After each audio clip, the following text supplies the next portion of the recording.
శాసనసభ్యులు సోదరులు బిగాల గణేష్ గారు, ఇంకా వారితో పాటు జిల్లా పరిషత్ మాజీ అధ్యక్షులు, శాసన మండలి మాజీ సభ్యులు నారదాస్ లక్ష్మణరావు గారు, అట్లాగే కరీంనగర్ జిల్లా పార్టీ అధ్యక్షులు జీవి రామకృష్ణారావు గారు, సిరిసిల్ల జిల్లా పార్టీ అధ్యక్షులు తోట ఆగయ్య గారు, అందరం కూడా కలిసి ఈరోజు పెద్దలు జీవన్ రెడ్డి గారిని మరి భారత రాష్ట్ర సమితిలోకి సాదరంగా ఆహ్వానించడం జరిగింది.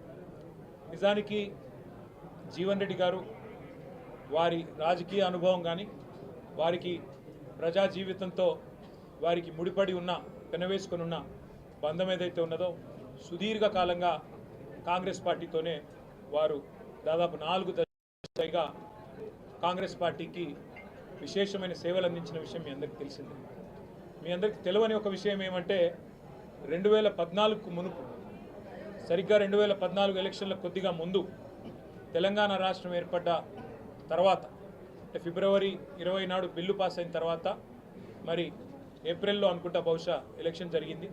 ఆ మధ్యకాలంలో అప్పుడు పెద్దలు కేసీఆర్ గారు జీవన్ రెడ్డి గారిని ఆహ్వానించారు పార్టీలోకి.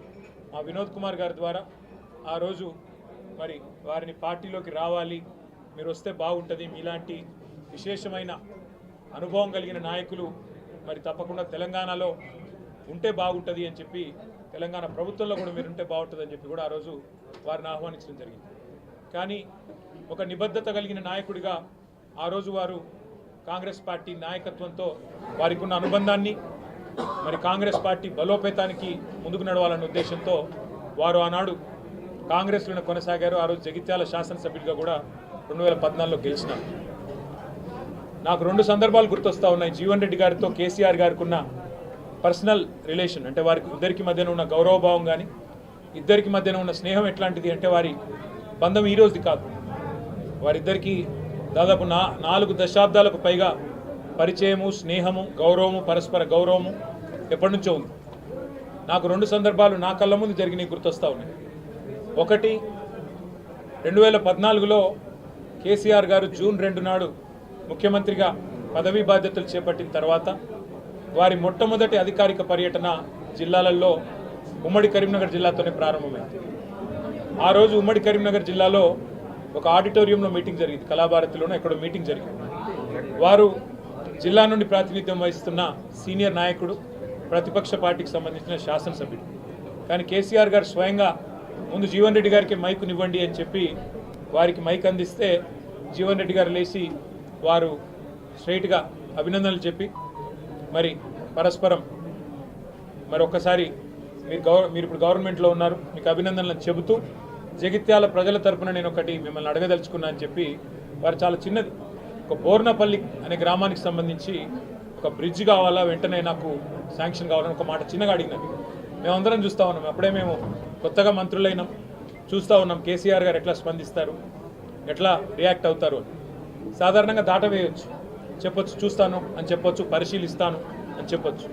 కానీ జీవన్ రెడ్డి గారి మీద ఉన్న గౌరవం, వారి మీద ఉన్న ప్రేమ ఎట్లాంటిదంటే క్షణంలోనే వెంటనే అక్కడే శాంక్షన్ చేసి 75 కోట్ల బ్రిడ్జ్ని అక్కడికక్కడే కరీంనగర్ ఉమ్మడి జిల్లాలో ఇచ్చిన మొట్టమొదటి శాంక్షన్ కేసీఆర్ గారు ఆ రోజు జీవన్ రెడ్డి గారి కోరిక మేరకు, వారి విజ్ఞప్తి మేరకు ఇచ్చిన ఆ బ్రిడ్జ్. తర్వాత ఇంకో సందర్భం గుర్తొస్తూ ఉంది నాకు. అసెంబ్లీలో జీవన్ రెడ్డి గారు ఎప్పుడు ప్రజా సమస్యల గురించి, ముఖ్యంగా రైతుల గురించి చాలా గట్టిగా మాట్లాడే నాయకుడు. ఈ జిల్లాలో, ముఖ్యంగా జగిత్యాల జిల్లాలో నిజాం షుగర్స్ అనేది ఒక చాలా ఇంపార్టెంట్ సబ్జెక్ట్గా ఉండేది. అటు విద్యాసాగర్ రావు గారు, జీవన్ రెడ్డి గారు ఇద్దరు కూడా కొట్లాడేవాళ్ళు గట్టిగా, మాకు ఖచ్చితంగా దీన్ని తెరిపించాల్సిందే అని. కేసీఆర్ గారు కూడా ఖచ్చితంగా షుగర్ ఫ్యాక్టరీ తెరిపించాల్సిందే, అందులో భేదాభిప్రాయం లేదు, మేము కూడా మాటిచ్చున్నాము. కానీ పక్కనే ఉన్న మహారాష్ట్రలో, అప్పుడు పోచారం శ్రీనివాసరెడ్డి గారు వ్యవసాయ మంత్రి, పక్కనే ఉన్న మహారాష్ట్రలో సహకార వ్యవస్థలో, కోఆపరేటివ్ ఫార్మాట్లో చాలా బ్రహ్మాండంగా నడుస్తూ ఉన్నాయి అక్కడ షుగర్ మిల్లులు. మా టెస్కాప్ చైర్మన్ రవీంద్రరావు గారు కూడా ఇక్కడే ఉన్నారు, మాజీ అధ్యక్షులు. అట్లా కోఆపరేటివ్ వ్యవస్థను బలోపేతం చేస్తే బాగుంటుంది జీవన్ రెడ్డి గారు. ఒకవేళ మీరు కావాలనుకుంటే ప్రభుత్వం నుంచి 250-300 కోట్లు పెట్టడానికి కూడా మేము సిద్ధంగా ఉన్నాం, అవసరమైతే మీరే చైర్మన్గా ఉండండి దానికి అని చెప్పి కూడా నిండు శాసనసభలో ముఖ్యమంత్రిగా కేసీఆర్